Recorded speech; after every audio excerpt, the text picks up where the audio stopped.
Tentar novamente.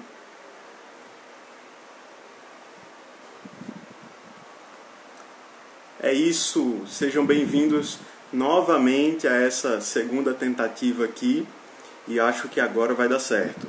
Acho que agora vai dar certo, a gente vai conseguir chamar o pastor Flávio. Gente, e ao vivo é assim mesmo, até na Globo, né? Também dá esses problemas.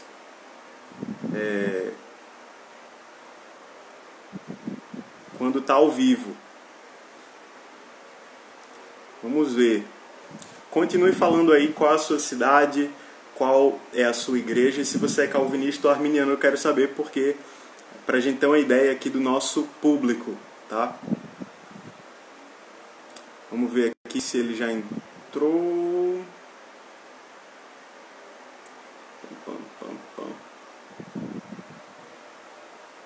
Ainda não.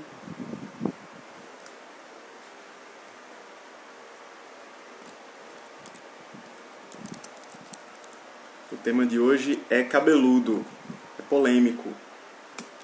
Mas a gente vai dar um jeito de falar a base bíblica, falar a base teológica com muito respeito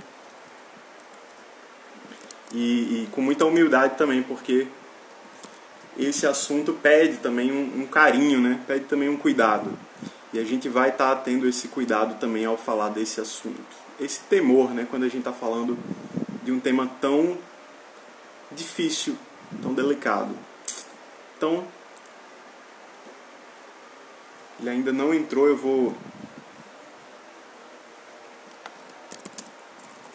convidá-lo aqui, peraí.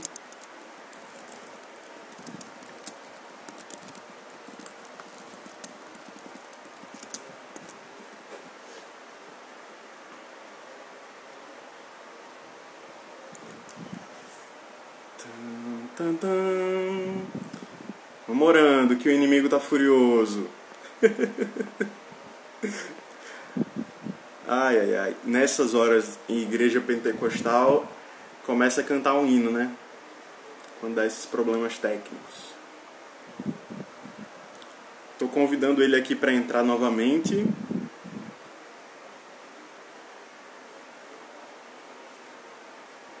Vamos ver.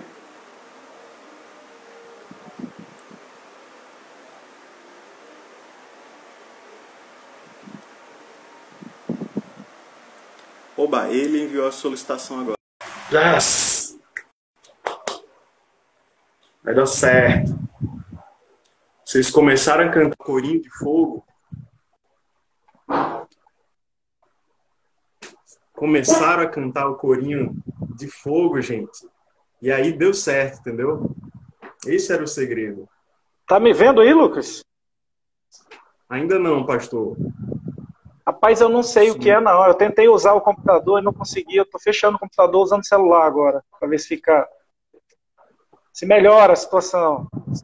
Entendi. Então, eu acho que não estava pegando porque o senhor estava acessando o Instagram pelo computador. Isso, Então, isso. acho que era esse o problema. E agora a minha imagem aí que não aparece, o que eu faço? Sua imagem não está aparecendo ainda. Vamos Mas, esperar. Jesus, a oração foi pouca então, tem que orar mais um pouquinho. Aqui, pode compartilhar Senhor, vídeos chegue com o nessa Lucas. live, nessa tecnologia, em nome de Jesus. Gente, tá só o áudio. É um podcast? Pode ser, né? Vou fazer o quê, né? Jesus, apareceu uma mensagem aqui, mas eu não sei o que ela quer dizer aqui. Deixa eu ver aqui. Pode compartilhar a imagem, eu não sei se tem. Meu Deus, deixa eu clicar bem aqui. Não aparece minha imagem aqui. Só se eu sair e voltar, Lucas. Certo. Vem bem Pode aqui, sair, vem. pode sair. Vou sair e voltar. Tá Ô, bom. Jesus. Peraí. Pessoal, vai dar certo. Ele disse que ainda não tinha feito uma live no Instagram. Então, estamos aprendendo junto, né?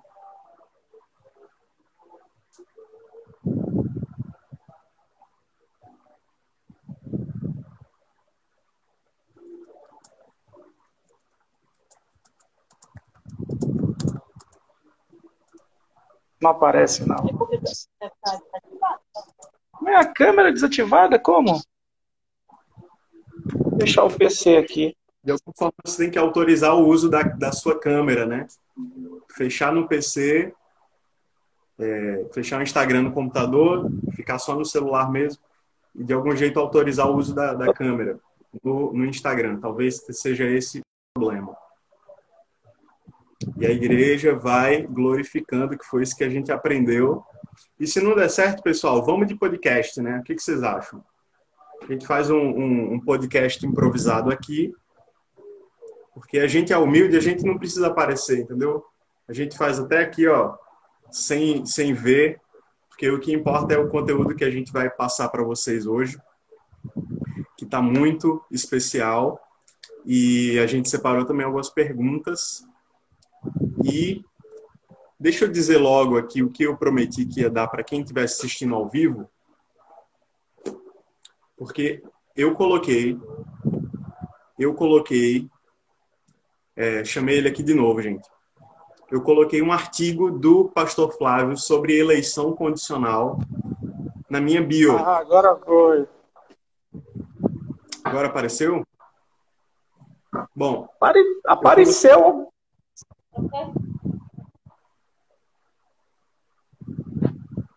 Tá me ouvindo, Lucas? Estou ouvindo, mas o vídeo ainda não tô vendo. Tá travado, Tá aparecendo só minha testa. Literalmente.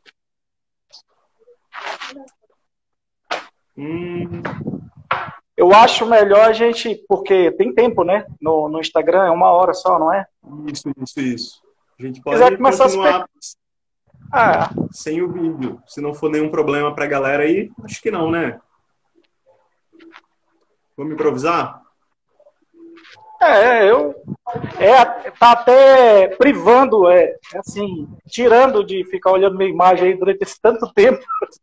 Que isso? Tá até ajudando os irmãos aí. Olha, nós arminianos, eu acho que esses meus convidados são muito humildes, entendeu? Nenhum quer aparecer, entendeu? A gente quer servir e não estamos preocupados com a imagem, né? Não, gente, com a imagem não. Vamos improvisar agora, só no áudio, tá? Okay. Você quer ver a cara do pastor Flávio? Vai lá no Instagram dele, tá aqui em cima, em algum lugar. Vê lá as fotos. Ou no Facebook. E hoje a gente vai de podcast, tá?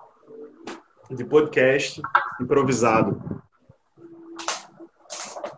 E eu queria agradecer, meu irmão, a sua presença, porque para mim é uma honra, é uma grande honra, tá?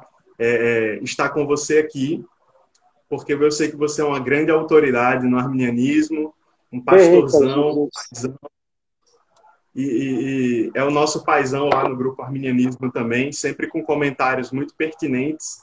E, gente, talvez seja um nome pouco conhecido para quem está de fora desse debate, para quem não conhece, quem não está por dentro do arminianismo no Brasil, mas para quem está acompanhando essa discussão desde 2012, 2013, como é o meu caso, olha, eu sou fã do pastor Flávio, para mim é um dos maiores especialistas no assunto, e ele está escrevendo um livro que é o Manual de Teologia Arminiana, tá? Ele vai explicar um pouquinho sobre esse livro dele.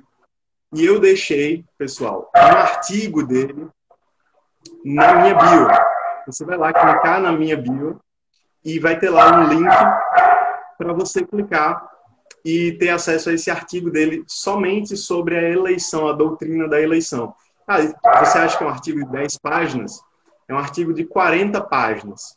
É um artigo de 40 páginas sobre a doutrina da eleição. Então lá você vai ver base bíblica, tudo que a gente vai conversar hoje está lá nesse artigo, só que no livro dele ele vai ampliar a discussão, trabalhar outros pontos, tá bom? Então, é um cara que ele tem experiência nesse assunto, ele tem bagagem nesse assunto para colaborar aqui com essa semana, é por isso que eu o convidei. Então, muito obrigado, pastor Flávio, por ter aceitado esse convite. Agradeço. Eu que agradeço a honra, Lucas, de estar aqui participando com pessoas aí que já estão com com o nome estabelecido aí na teologia arminiana, como o Wellington ontem, depois o Vinícius, nosso amigo Marlon Marques, e eu digo que eu sou pequenininho, estou no meio dos grandes aí, mas nós vamos também contribuindo, né, à medida do possível. Sim. Hoje, para falar de eleição condicional, né, antes de mais nada, é melhor a gente ler o texto bíblico. E já que você falou o livro, deixa eu fazer logo o jabá antecipado, né? Pode fazer. Tá previsto. Já fique à vontade. Eu vou, pessoal, apenas bloquear os comentários aqui para a gente prestar atenção na exposição do pastor Flávio e no final eu abro novamente os comentários, tá ok? Então, pastor, fique à vontade para compartilhar conosco um pouco do seu livro, tá? Do seu novo projeto e também para depois, logo em seguida, compartilhar sobre o tema da eleição condicional.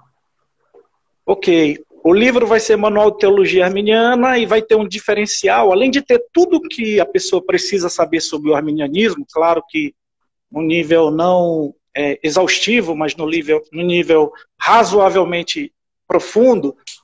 E o último capítulo dele vai contar a história do arminianismo no Brasil, que é o grande diferencial desse livro. Ele deve sair com umas 450 páginas. Eu estimo. A previsão dele é para final de julho. Esse livro, Manual de Teologia Arminiana, deve sair pela editora Reflexão. Além disso, já tem um livro lá que deve sair no início de julho, Comentário Bíblico a Filemon. Eu percebi a grande dificuldade das pessoas em entender a carta a Filemon, entender as questões relativas à escravidão na época do Império Romano. E quantos ensinamentos tem ali de amor, de fraternidade, de redenção, tantas coisas, e as pessoas não sabiam quase nada. Todo mundo que eu conversava não sabia nada de Filemon, assim, nunca tinha se atentado. E aí eu resolvi escrever um comentário bíblico, que já está com reflexão, já assinei contrato para publicar, e deve publicar no início de julho. O nome do livro é O Poder Transformador do Evangelho. Deve sair aí com umas 100 a 110, O Poder Transformador do Evangelho. E vai contar a história da transformação de Onésimo, né? Um escravo que fugiu, depois se encontrou com Paulo, se converteu a Cristo e retornou ao seu Senhor. Tu já imaginou isso? Um escravo que fugiu, retornar ao seu antigo dono. É muito forte, né? E o dono que olha para ele e diz assim, poxa, quanto prejuízo tu me deu. Mas olha ali um homem arrependido na frente dele, né? Porque se ele não tivesse arrependido, ele não voltava. E Paulo diz, recebe-o como se fosse o meu coração. É muito forte a carta Filemon, né? Assim, a mensagem, né? Muito linda essa carta, muito linda. Eu percebi que as pessoas sabiam muito pouco sobre ela. E tem um pai da igreja, eu tenho essa impressão de que se referia a Onésimo como um bispo de Éfeso. No Exatamente. Então, foi Policarpo. Que se torna bispo, cara. Só no cristianismo isso acontece. E ele ainda diz mais, Policarpo, ele diz assim, vocês são abençoados, porque vocês são cristãos fiéis e são dignos de ter um bispo da qualidade de Onésimo. Olha o que ele diz. Porque vocês são fiéis, vocês são dignos de ter um bispo como Onésimo. Só o cristianismo para fazer isso. Só Deus. Exato. Mas vamos ao nosso tema. Eleição condicional. A palavra eleição, o principal texto que trata de eleição está em Efésios capítulo 1. Como também nos elegeu nele, 1:4, antes da fundação do mundo, para sermos santos e irrepreensíveis perante ele em amor. E nos predestinou para ele, para a adoção de filhos por meio de Jesus Cristo, segundo o beneplácito da sua vontade. Da sua vontade, para louvor da glória, da graça que ele nos concedeu gratuitamente no amado. Aí o texto vai continuar discorrendo sobre esses eventos que ele, segundo Efésios, segundo 1 Pedro, Apocalipse 13, fala de antes da fundação do mundo. Se você for pegar também em Marcos capítulo 13, versículo 20, e também no 13, 27, você vai ver aquela expressão, e nos últimos dias os anjos vão vir e vão recolher dos 4 cantos do mundo os eleitos de Deus para aquela grande colheita. Então essa palavra eleitos, ela é uma palavra que vem do grego eclectos, né? No dia que eu fui fazer a live com um podcast com o David Júnior, eu falei sunclectus, que é uma palavra que aparece em 1 Pedro, né? Coeleitos, ou eleitos juntamente. Aí ele colocou aquele meme. Eu não entendi o que ele falou. Aquele mesmo por baixo. As sinclectos ou sinclectos, quer dizer eleitos juntamente. Na realidade, a nossa eleição, ela é sempre assim. Ela, como também nos elegeu nele. Observe só. Para fins didáticos, é interessante a gente definir os termos. Em teologia, nós chamamos isso de prolegômenos, que são as explicações preliminares. Né? O que cada termo significa, porque às vezes, a depender da tradição, a pessoa entende aquela palavra como um termo diferente. Né? No meu livro A Revelação de Deus, por exemplo, da lei como revelação de Deus, teve gente que pensou que era do manto, eu acho, ou de alguma outra coisa, né? Mas é a lei que revela Deus. E aí depois até pensei, eu digo, poxa, podia ser mais claro, né? Eu quis fazer uma coisa, mas eu poderia ter sido bem mais claro. É a lei que revela o caráter de Deus, a pessoa de Deus, a revelação de Deus em sombra. Essa aqui é a temática do livro, né? Que a lei é uma revelação de Deus em sombra. Então veja só, quando a Bíblia diz nos elegeu nele, eu gosto muito do que o Barth diz a respeito da eleição. Ele diz assim, quando diz nele, significa, primeiramente, não em nós mesmos. A evidência, lógico, se diz, somos eleitos nele, isso quer dizer que não parte da minha individualidade. Mas, como eu disse, para fins didáticos, a gente precisa definir o que é eleição, o que é predestinação e o que é providência. Eu ouvi a live do Wellington ontem, e é verdade, às vezes a pessoa tem um título de doutor e a gente acha que alguns tratam como se fossem infalíveis. Mas eles também erram, e erram, às vezes, até com certa frequência. Nesses termos, que às vezes são tratados como intercambiáveis ou como sinônimos, né? E eles não são sinônimos plenamente, é porque não dá para explicar isso em termos hermenêuticos agora, mas eles aparecem misturados em Calvino, aparecem misturados nos teólogos calvinistas, predestinação, eleição, e quando na realidade a Bíblia está tratando de coisas diferentes. Nesse artigo que eu escrevi, que você compartilhou aí com os nossos irmãos que estão assistindo a live, eu digo isso. O que é eleição? A eleição é o que ou quem. Alguém foi eleito ou o quê? Eu escolhi alguma coisa ou alguém. Isso é eleição. É uma escolha. Eu escolhi alguma coisa ou alguém. A predestinação, está muito claro, o próprio nome já sugere, né? Que é um pré-destino. Né? Um pré-destino. A destinação que eu vou dar àquela coisa. Veja que é diferente, né? Uma é a eleição, é o que eu escolho. O que eu escolho? Isso é uma eleição, estou escolhendo. A outra é a predestinação, que é o destino ou a destinação a partir dessa escolha. O que eu vou fazer com isso? Né? Então seria quem ou o quê, onde ou para quê, a predestinação. E outro termo que aparece também, às vezes como sinônimo e atrapalha no debate pela falta desse estabelecimento dos termos, é a providência, que vem do termo, que vem de providere, do latim, que quer dizer ver antes, que é do grego prognosis, né? Que aparece, por exemplo, em Romanos 8, 28, os que dantes conheceu, também os predestinou para serem conforme a imagem do Filho. Então, prognosis, ou providere, quer dizer, videre é de vidente, de ver.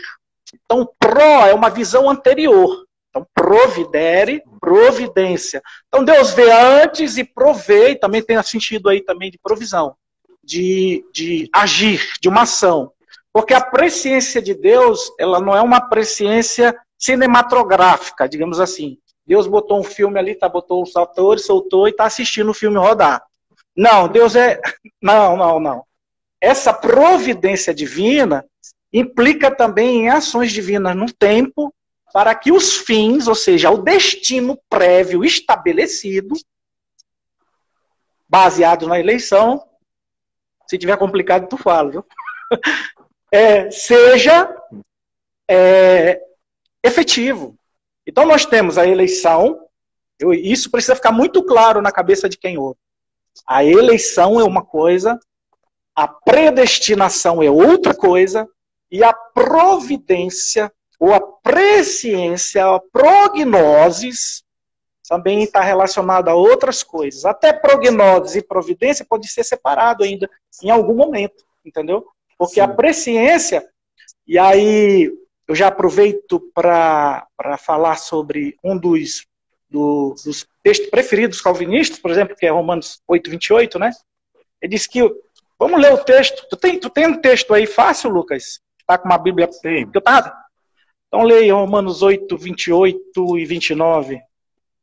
Para os irmãos. Ler em qual versão? Posso ler na NVI? Pode, NVI pode. Mais simples. Vamos lá. Sabemos até qual? Até o 30? Pode ser. Sabemos que Deus age em todas as coisas para o bem daqueles que o amam, daqueles que foram chamados de acordo com o seu propósito. Só um instante.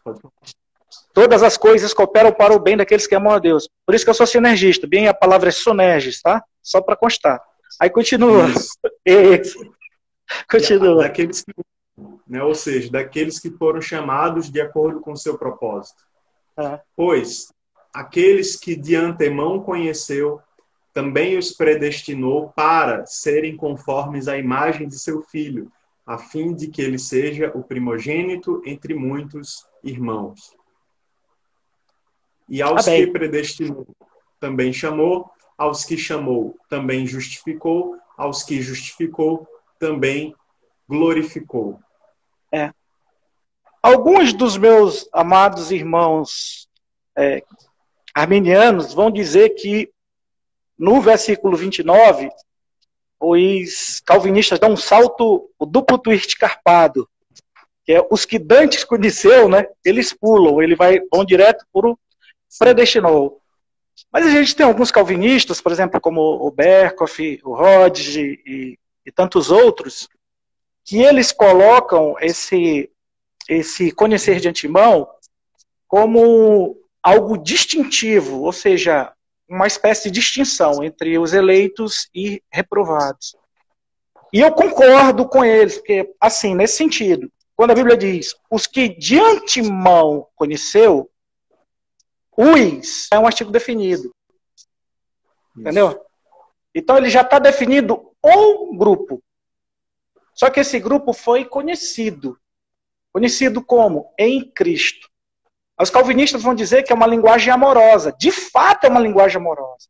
Só que não da forma calvinista, onde Deus empurra. O calvinismo, o que é o calvinismo aí para as pessoas que estão ouvindo, ou talvez estão ouvindo estas coisas pela primeira vez? Existem duas formas de entender a eleição no calvinismo e duas formas de entender essa mesma eleição no arminianismo. Sim. No calvinismo existe a eleição, que é uma eleição que eu digo que deixa os réprobos, aqueles que Deus não escolheu, na roleta celestial ou no chapéu celestial lá, tirou os nomes. Porque só pode ser assim, se não tem motivo, se eu tenho 10 canetas iguais e eu vou tirar uma, se são todas iguais, só pode ser na sorte. O R6 Pro disse, os calvinistas não gostam de falar em sorte, mas se for para eu dizer que um dia eu tive sorte, ele diz isso no livro Sola Gratia, foi na eleição lá antes da fundação do mundo. Então ele admite que tem que dizer que é sorte, porque senão há um meio, né? Então o calvinista ele acredita em duas formas de predestinação. Uma em que Deus tá todo mundo indo para o buraco, para o inferno. Todo mundo de olho vendado, porque está morto espiritualmente. E aí Deus vem escolhendo alguns e tirando as vendas. Que são os escolhidos de antemão, os que Dante conheceu. Mas Deus os conheceu para tirar a venda deles, dos olhos deles, propositalmente. E deixou os demais caírem no inferno. E a outra visão calvinista, que é um pouco mais rígida, é que Deus, mesmo antes de criar a individualidade ou os seres humanos, antes de pecado, antes de qualquer coisa, ele já escolheu um para cá e um para lá. A gente conhece essa doutrina como dupla predestinação. Para os que nos ouvem, a dupla predestinação ela é minoritária no meio calvinista, viu? A mais comum é o que a gente chama de infralapsarianismo. Essa vertente mais moderada, em que várias pessoas estão se perdendo. Porque todo mundo está realmente homem é depravado. O calvinismo, ele tem um problema, ele é estrutural, ele tem muitos problemas, né, na doutrina calvinista. Mas o principal problema, não vai dar tempo de falar, que eu quero falar mais do arminianismo, mas é na teotologia, na doutrina sobre Deus. Mas a questão é que eles fazem, eu chamo de teoria da necessidade. Eles fazem um silogismo aristotélico usando um sistema condicional. Eu vou explicar aqui, de modo simples.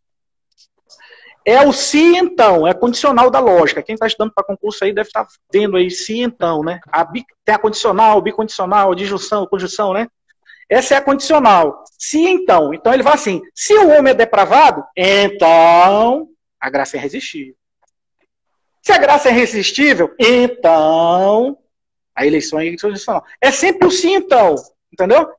É uma força lógica, ou melhor, silogística, que remonta a Aristóteles. Só que isso não pode ser aplicado à Bíblia.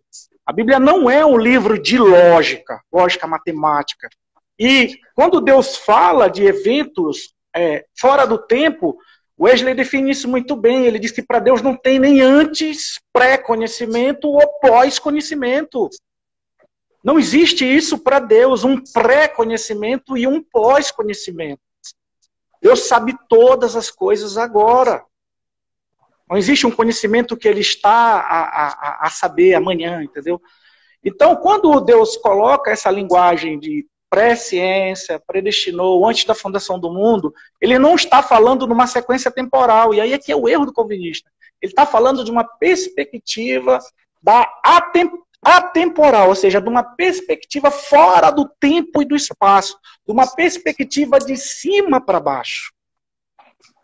E o grande problema do calvinismo é querer fundir o eterno e o temporal. Eu não sei se eu estou conseguindo ser claro, Lucas. Às vezes eu gosto muito de Karl Barth, e Karl Barth, ele é muito difícil de ser entendido, né? E aí eu fico muito difícil, né? Aí eu fico preocupado, às vezes, eu também não consegui ser compreendido. Eu tento ser mais claro. Tá dando para entender? O problema do calvinismo é juntar o eterno com o temporal. Ele diz os que dantes predestinam. Eu só quero fazer um complemento. É que uma parte da visão de Barth que eu acho muito legal também é que Cristo é o eleito, né? Cristo é o eleito de Deus. O eleito primordial, o eleito principal de Deus. E aí nós somos eleitos nele. Então, assim, Cristo é o eleito de Deus primordialmente, e nós somos eleitos quando estamos identificados nele, se estamos ligados nele, somos eleitos também nele. Então, eu queria que você enfatizasse um pouco isso e chegasse na condição, né? Porque muita gente pode pensar, bom, e a condição? A eleição é um ato de Deus. Mas, então, quando foi que Deus decidiu que esse ato seria uma aliança de fé, uma aliança condicional, um decreto condicional? Então, queria que você explorasse um pouco esse tema, né, da eleição condicional. Agora, quem sabe... Falando exatamente da condição, né? A condição da fé. Isso, qual é o papel da fé na eleição, exatamente? Por exemplo, eu vi que uma das perguntas que foram postadas foi sobre Efésios 2, por exemplo, né? Versículo 8. Ele diz, Efésios 2:8, diz: pois pela graça sois salvos mediante a fé, isso não vem de vós, é dom de Deus. Não por obras, para que ninguém se glorie. Pois somos feituras suas, criados por Jesus Cristo para boas obras, as quais de antemão preparou para que nelas andássemos. Se nós retornarmos a Efésios 1:13, que foi nosso texto base, diz assim: em quem também vós, depois de ouvirdes a palavra da verdade, o evangelho da vossa salvação, tendo nele crido, foste selado com o Espírito Santo da promessa.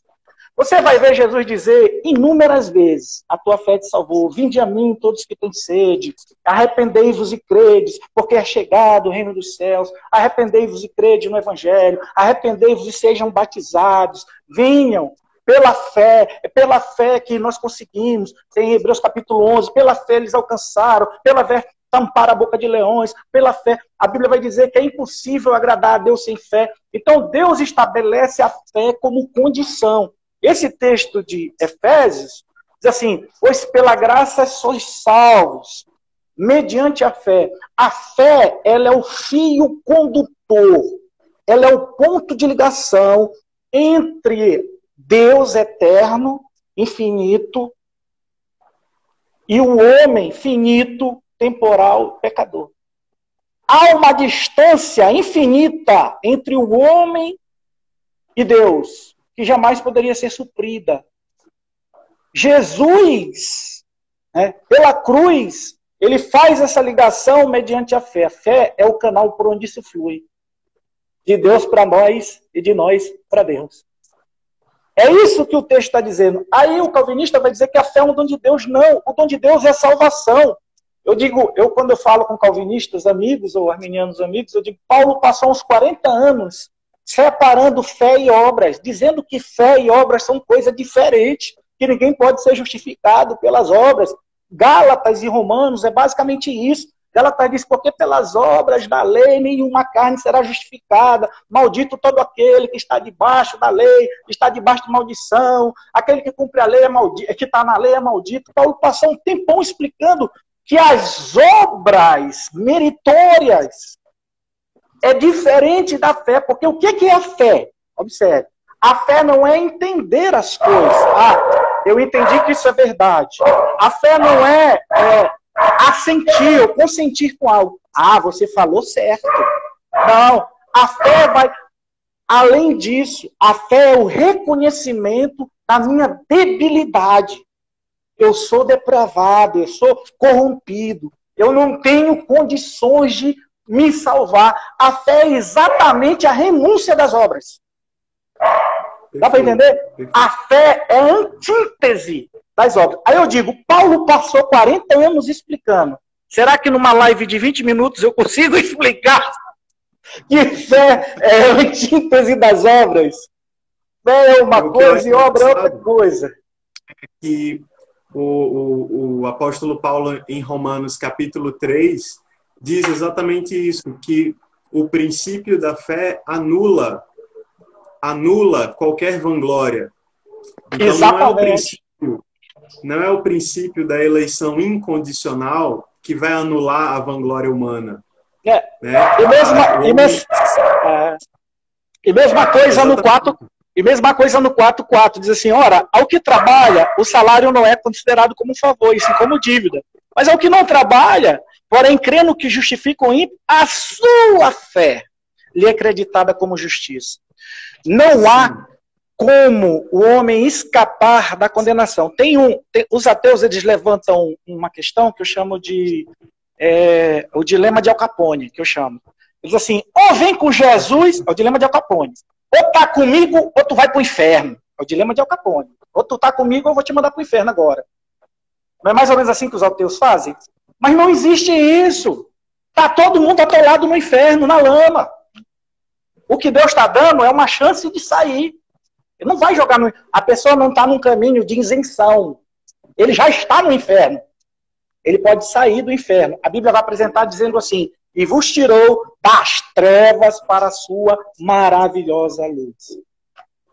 Ele estava lá nas trevas, mas vos tirou para... Agora deixa eu falar do arminianismo, porque eu só futuquei aí o calvinismo, rapidinho. Armínio diz aqui no volume 2 das obras, a predestinação é um decreto eterno e misericordioso de Deus em Cristo, pelo qual ele decide justificar e adotar fiéis, e conceder-lhes a vida eterna, mas condenar os infiéis e impenitentes. Assim como eu expliquei nas teses tarará, volume 2, 404. E mais à frente, no volume 2, estou lendo só o volume 2, tá? Na 427, tem uma parte que me chama muito a atenção, que Armínio diz que o número é certo e fixo. E aí é que vem uma divisão, não uma divisão, digamos, substancial, mas teórica, entre os arminianos. A gente tem dois grupos de pensamento entre os arminianos também, assim como entre os calvinistas. A gente tem uma eleição por presciência, que é o método, o modelo mais antigo. Se você procurar em Justino, Irineu, Atanásio, todos eles vão falar que Deus conheceu e assim, né, sabia quem ia fazer bem ou mal. E numa época mais recente, isso não quer dizer que está certo ou errado, viu, amados? Mas porque o conhecimento de Deus também vai se multiplicando, embora a defesa dos patrísticos tende a fortalecer mais a primeira tese, mas é possível também encontrar algo sobre a eleição da igreja, entendeu? Muitas vezes, no texto bíblico, em textos, por exemplo, de Policarpo, não, acho que o pastor Hermas, tem alguns textos que aparecem assim, a igreja é eleita, entendeu? Ele chama a igreja de eleita também, como o 3 João chama a igreja eleita, e muitas vezes o irmão chama outro de eleito, né? Eu digo a todos os coeleitos, ou são clectos, né? Eu não entendi nada que o David colocou lá, eu não entendi o que ele falou. Então, às vezes a gente chama o outro de eleito, mas na mente de Armínio, o eleito era aquele que cria e perseverava até o fim. E aí a gente tem a divisão teórica entre os arminianos. Um grupo que defende a eleição que seria corporativa e um grupo que defende a eleição presciente. O que defende a eleição corporativa, hoje ele é majoritário, esse grupo. A maior parte das pessoas defende a eleição corporativa. O livro mais famoso sobre eleição defende a eleição corporativa, que é o Eleitos no Filho do Robert Schenck, né? Mas Armínio, ele tendia muito mais para uma fusão. É isso que eu tento explicar a alguns amigos, mas não vai dar tempo que aqui é só introdutório, tá? Não vai dar tempo de explicar tudo. Mas Armínio, ele enfatizava mais a eleição presciente, mas ele tendia a uma fusão destas visões. O que eu quero dizer com isso, irmãos? A eleição do corpo é aquele exemplo do bote ou do navio. A pessoa diz assim, não, Deus escolheu um navio que está indo para o céu, quem entrar no navio está salvo. Não é isso? Essa é a eleição corporativa. Quem defende ela? Norman Geisler, Robert Schenck, só para citar. Então, a Bíblia Pentecostal, esqueci o nome dele lá, do autor. Então, você vai encontrar com facilidade esse exemplo. O que é a eleição presciente? Não, Deus preveu, como Armínio, como Dave Hunt, Jack Cottrell, e um sem número, os batistas, muitos batistas, a maioria dos batistas vão defender isso também, uma eleição presciente. E assim, sabendo da fé deles, os predestinou para essas benéfices e para esse fim glorioso. Eu, particularmente, acredito que as duas visões, e aí eu coloquei no meu artigo, só funcionam de modo unido.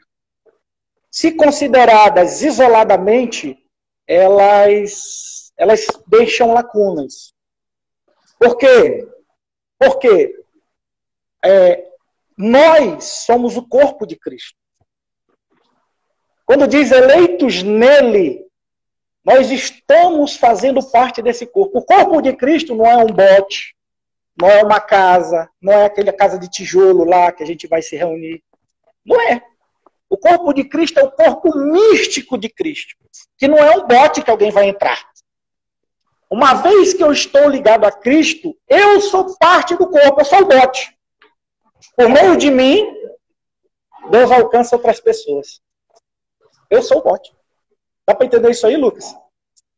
Perfeito. Eu queria acrescentar um texto de 2 Tessalonicenses, capítulo 2, verso 13, que diz assim: mas devemos sempre dar graças a Deus por vós, irmãos amados do Senhor, por Deus vos ter elegido desde o princípio para a salvação, em santificação do Espírito e fé da verdade. Quando a gente faz o exegese desse texto, como eu já tive a oportunidade de fazer, a gente vê que ele coloca a eleição com dois instrumentos, Deus usando dois instrumentos. Sim. O primeiro instrumento é a obra do Espírito e o segundo instrumento através do qual ele elege pessoas é a fé. Então, essa é uma das bases bíblicas da eleição condicional, né? Então, para você ser um eleito, como é que você sabe que você é um eleito? Se essas duas condições foram satisfeitas, a obra do Espírito e a fé na verdade, né? Isso está lá em 2 Tessalonicenses 2,13. E eu acredito muito que a visão, a perspectiva da eleição corporativa, ela não é oposta à perspectiva da eleição por pressão. Na verdade, elas caminham juntas. Exatamente. E se elas são diferentes por uma questão de ênfase, né? Porque você pode muito abraçar as duas. Né? Eu tenho tentado fazer isso, essa visão equilibrada. Porque a igreja é um corpo, a eleição é do corpo. Né? E aí você é eleito se você faz parte do corpo pela fé. Sim. Mas só que esse corpo... Aí é uma questão diferente. Mas aí que eu quero te dizer, olha, aí que é o problema daquela questão da temporalidade, né? Quando Deus elege o corpo, presta atenção, quando Deus, antes da fundação do mundo, elegeu o corpo, e aí é que Arminio foi sensacional, Arminio. Ele disse que o número é certo e sabido. Deus sabia quanto. Então Deus já elegeu para trás, dá para entender no tempo? Faz uma linha do tempo aí comigo. Para trás, aqueles que morreram esperando, Jesus morreu dia tal. Tá. Ele elegeu todo mundo que estava esperando. O calvinista disse, o sacrifício de Cristo não poderia ser por ninguém. Mas como? Se milhares estavam esperando esse sacrifício do Antigo Testamento. No dia que ele morreu, ele redimiu todos. Só que nós não pensamos assim em relação ao futuro. A gente acha como o futuro é incerto para nós, que ele é incerto para Deus. Mas não é. A mesma lógica aplicada ao passado, que ele redimiu um número certo e definido no passado, vamos dizer aqui, 52.437.000 pessoas. Aí é pouco, né? Mais para frente, Deus já sabe. Não, 54 aí não dá. 54 é pouco. Tem que vender revista ainda. Olha, tu tá entendendo? Quando o corpo de Cristo é eleito, ele não está sem a mão, sem o pé, sem o olho. Pode ser que o olho vá se converter no ano de 2045. Você está entendendo? Mas ele foi eleito junto com o pé lá antes da fundação do mundo. Junto com o cabeça. Isso! Primeiro ele. Bart diz assim: os calvinistas nunca vão entender essas coisas. A cabeça que é Cristo. Exato. Nós ligados como juntas. E nessa hora que a gente tem que entender que nós somos parte de um só corpo. Já que tu falou de Bart, eu vou falar mais uma vez. Bart diz assim, por isso que eu eu tento não brigar com nós, discutir, né, entrar em discussões infrutíferas, evitar a todo custo, porque Bart diz isso. Ele diz, olha, nós dizemos constantemente que somos um corpo em Cristo. Mas se vivemos em briga, nós estamos, por definição, negando aquilo que falamos. É lógico que existem heresias, né, que a gente tem que realmente rebater, mas se a gente briga com o nosso irmão, nós estamos negando aquilo que nós pregamos. Que nós somos um só corpo, uma só fé, um só Espírito, um só Deus, um só Senhor. Então, voltando aqui à união. Eu ainda tenho tempo, não, né? Eu queria que você já concluísse essa parte, porque a gente ainda pretende responder algumas perguntas, né? Certo. Então, eu queria que você concluísse aí. Então, só para concluir, Arminio, ele compreendeu isso. A eleição presciente e a eleição corporativa não são duas coisas separadas, são uma coisa só. São apenas perspectivas de uma mesma moeda. E está profundo, ou tem uma grande profundidade teológica, aquele que consegue compreender a temporalidade com a atemporalidade, as duas coisas, sem fazer confusão numa coisa com a outra. Se você conseguir entender essas duas coisas, o eterno e o temporal, e o corpo e com a presciência, você vai ter, assim, vai descobrir grandes coisas nas Escrituras, vai começar a entender muitas coisas nas Escrituras, muito mesmo. Vão se abrir, assim, como um leque. Quando eu compreendi bem o conceito de eleição, parece que a Escritura, assim, teve um novo significado em muitas coisas.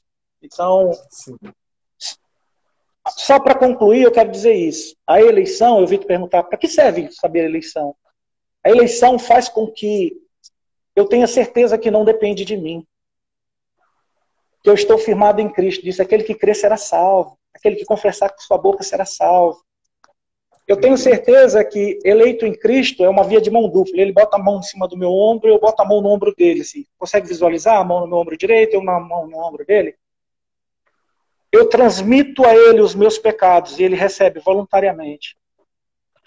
E tudo que o Pai deu para ele como herança, que ele é dono e merecedor por causa da sua justiça, ele transfere para mim, pelo seu amor. Ele recebe o meu pecado e derrama sobre mim a sua herança, me fazendo como co-herdeiro de tudo. Eu digo, rapaz, eu sou pobre, sou dono de nada, mas sou herdeiro de tudo. Eu sou herdeiro de tudo. Então, quando você sabe que a eleição em Cristo é em Cristo e não em você mesmo, isso traz paz, segurança, né? Tranquilidade e alegria. Assim que eu quero concluir. Eu queria ressaltar uma outra consequência prática, além dessa segurança da salvação e dessa certeza. Existe outra coisa prática também, mais associada à eleição corporativa, que é essa ideia de corpo, né, cara? Quando a gente enfatiza a eleição individual, a gente tende a enfatizar um relacionamento individualizado e personalizado com Deus, né? Então, Deus me ama, né? Então, quando a gente tende a explorar a eleição da igreja em Cristo, do corpo em Cristo, a gente passa a ver com mais clareza, né, o quadro completo. A gente passa a ver com mais clareza a relação do Antigo Testamento e do Novo. A eleição do povo de Deus no Antigo Testamento e do Novo Testamento. A gente começa a enxergar e a ter noção de algo assim, cara, eu preciso da igreja. Sim. Eu preciso do corpo, né? E o corpo precisa de mim. Então, a eleição corporativa tem não essa existe cristão sem estar no corpo, né? Sem estar no corpo. Não existe um cristianismo. Não existe esse cristianismo. Por isso que Jesus também, viu, Lucas, só complementando, ele disse, se onde tiver 2 ou mais, não é sozinho. Aí eu vou sozinho, tipo um monge lá pro mundo. 2 ou mais. Na reunião dos santos é que Deus derrama seu óleo. Amém. Muito interessante essa perspectiva mesmo. Mas vamos responder pergunta. Muito obrigado, Flávio, porque foi muito esclarecedor. E, gente, é só uma palhinha, entendeu? Se você quiser saber mais, se aprofundar, você não vai estudar pelo Instagram, né? Você vai ter que ler o artigo do Flávio, que está lá na minha bio. E aí, se você gostar desse artigo de 40 páginas, que eu vou deixar lá até o final de hoje, até 11h59 eu deixo lá, de hoje, para vocês verem, é um benefício para você que assistiu isso aqui agora, ao vivo. Se você gostou desse artigo, aí quando o Flávio publicar o seu comentário de Filemon, quando o Flávio publicar o seu manual de teologia arminiana, se você gostou dessa live e gostou do artigo dele, aí você vai caminhando passo a passo e progredindo no conhecimento. Mas hoje, realmente, é uma pequena parte, um pequeno gostinho aí do que a perspectiva arminiana pode dizer sobre eleição, que ela é cristocêntrica, que ela é corporativa, que ela é condicional à fé, que ela tem relação direta com a vida da igreja, né? Então, vamos responder pergunta. Primeira pergunta. Vou pular uma que a gente já falou na live. Spurgeon diz que se Romanos 9 está na Bíblia, então o arminianismo não está correto.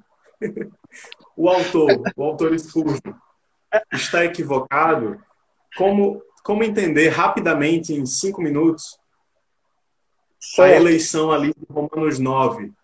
Né? Como entender esse papel da eleição de Romanos 9 e como isso não prejudica essa compreensão de tudo que a gente está falando aqui? Né? Logo Spurgeon, que é o mais arminiano dos calvinistas. Olha, uma polêmica. Uma polêmica, né? Não, é porque eles partem da leitura já com o óculos da Tulip, né?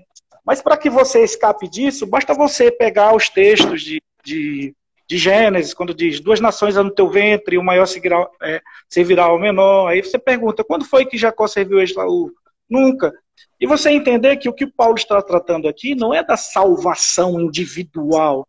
A nossa eleição, e foi o que a gente falou aqui, quando o Lucas falou do corpo, a eleição é de Cristo, entenda isso, a eleição é de Cristo. Ele primeiro e nós nele. Armínio diz isso no volume 3. Ele primeiro, nós depois. Ele para Salvador e nós para sermos salvos. Ele para ser Salvador e nós para sermos salvos nele. Romanos 8 diz, para sermos feitos semelhantes a ele, conforme a imagem do seu Filho. O eleito é ele, e nós nele. É o que Efésios diz. Ele é que é o eleito, nós nele. Então o calvinista ele já tem essa dificuldade. Aí ele vai dizer que, não, mas levantou Faraó, Esaú, Jacó. Mas Deus quer mostrar exatamente isso, que a eleição não depende de obras, não depende de força do braço, não depende do querer, mas depende de arrependimento e fé, de rendição. Então ele pega Abraão, que era Abrão, e muitos teóricos vão dizer que Abrão era o nome de chacota, que é pai, é grande pai, e Deus transforma ele para Abraão, pai de multidões. Aí quando chega lá em Moisés, né? Moisés é o gago. Para mim ele era gago, né? Eu não tenho certeza disso, mas a ideia que eu tenho é que ele era gago. Vê aí que para você gago também pode ser pregador. Aí Moisés, desde que tenha o Arão, né? Se for só ele, aí não vai dar, mas com o Arão dá. Moisés é levantado como o fraco e Faraó como forte. E Deus diz, para isso mesmo eu te levantei, para mostrar que um fraco,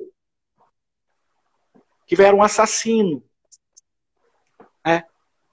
pode livrar e vai livrar esse povo. Aí você pensa assim, mas Deus endureceu o coração de Faraó. Vem cá, você acha que precisa colocar maldade no coração de Faraó? Será que precisava Deus botar maldade no coração de Faraó? Armínio vai fazer essa pergunta em Romanos 9.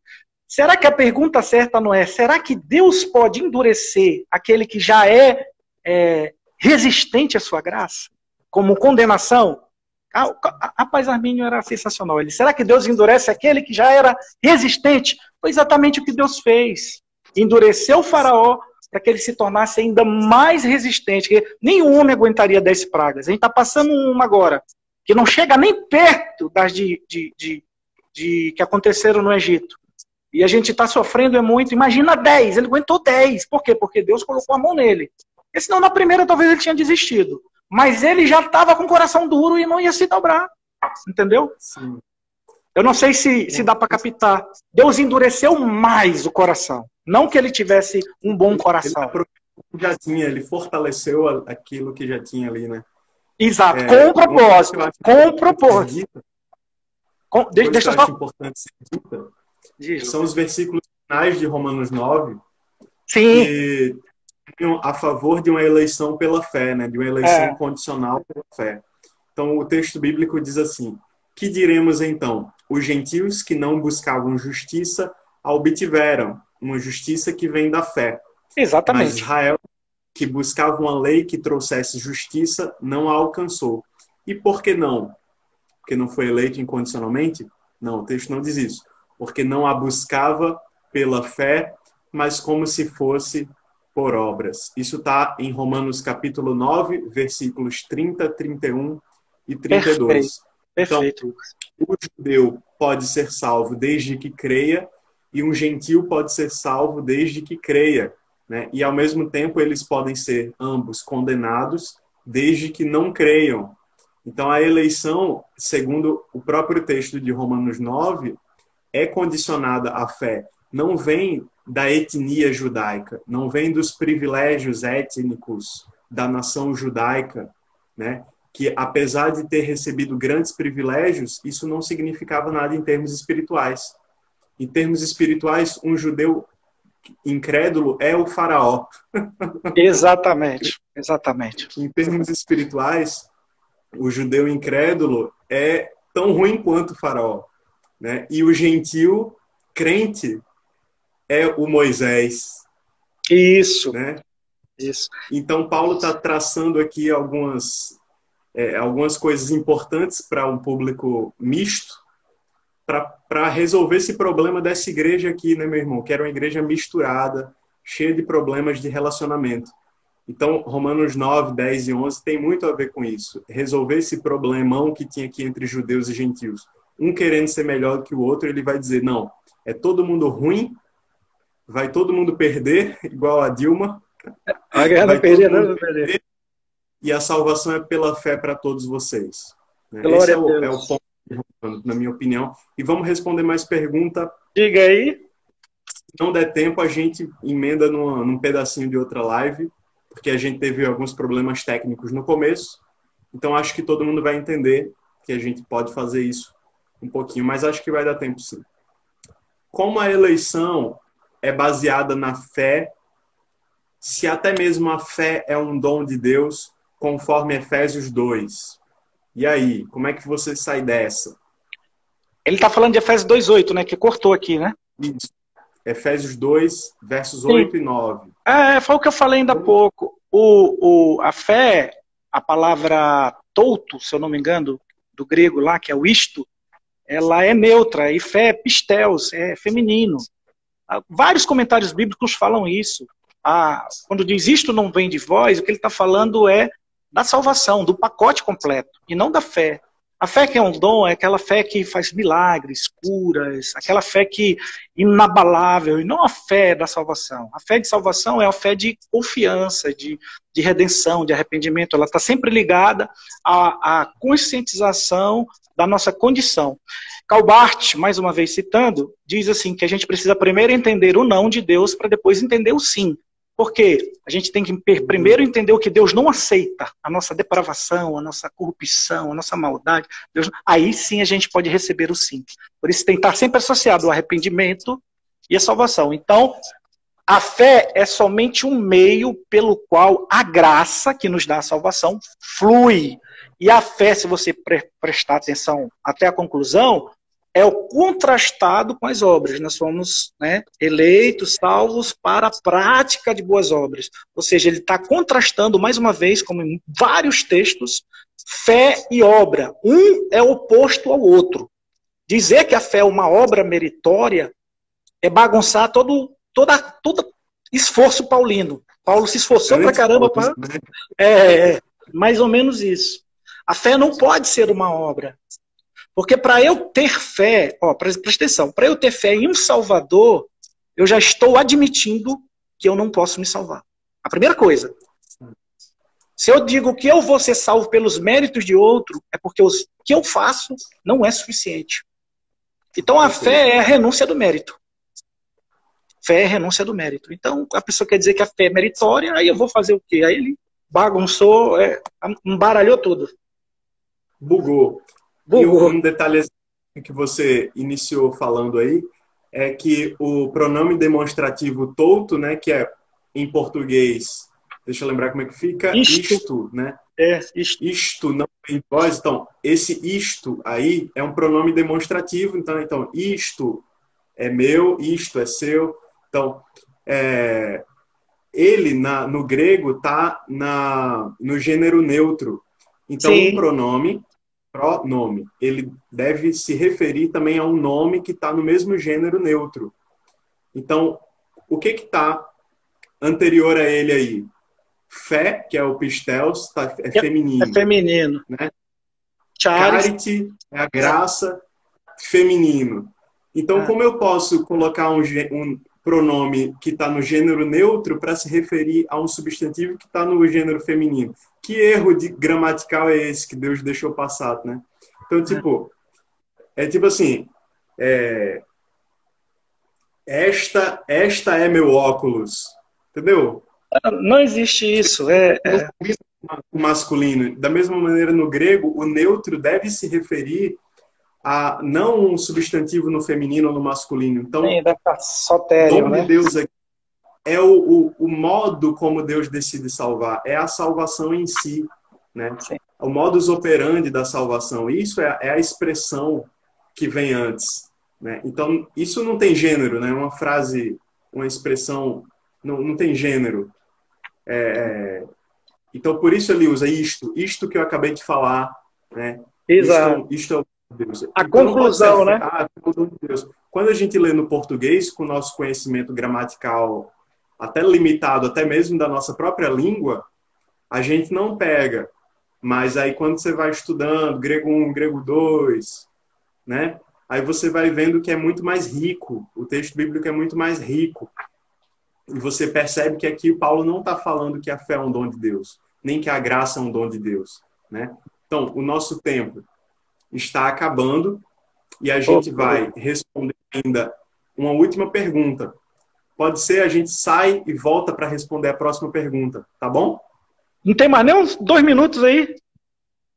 Não, tem 10 segundos. Então tá bom, ok. Valeu. Vamos sair e Valeu. a gente volta, pessoal.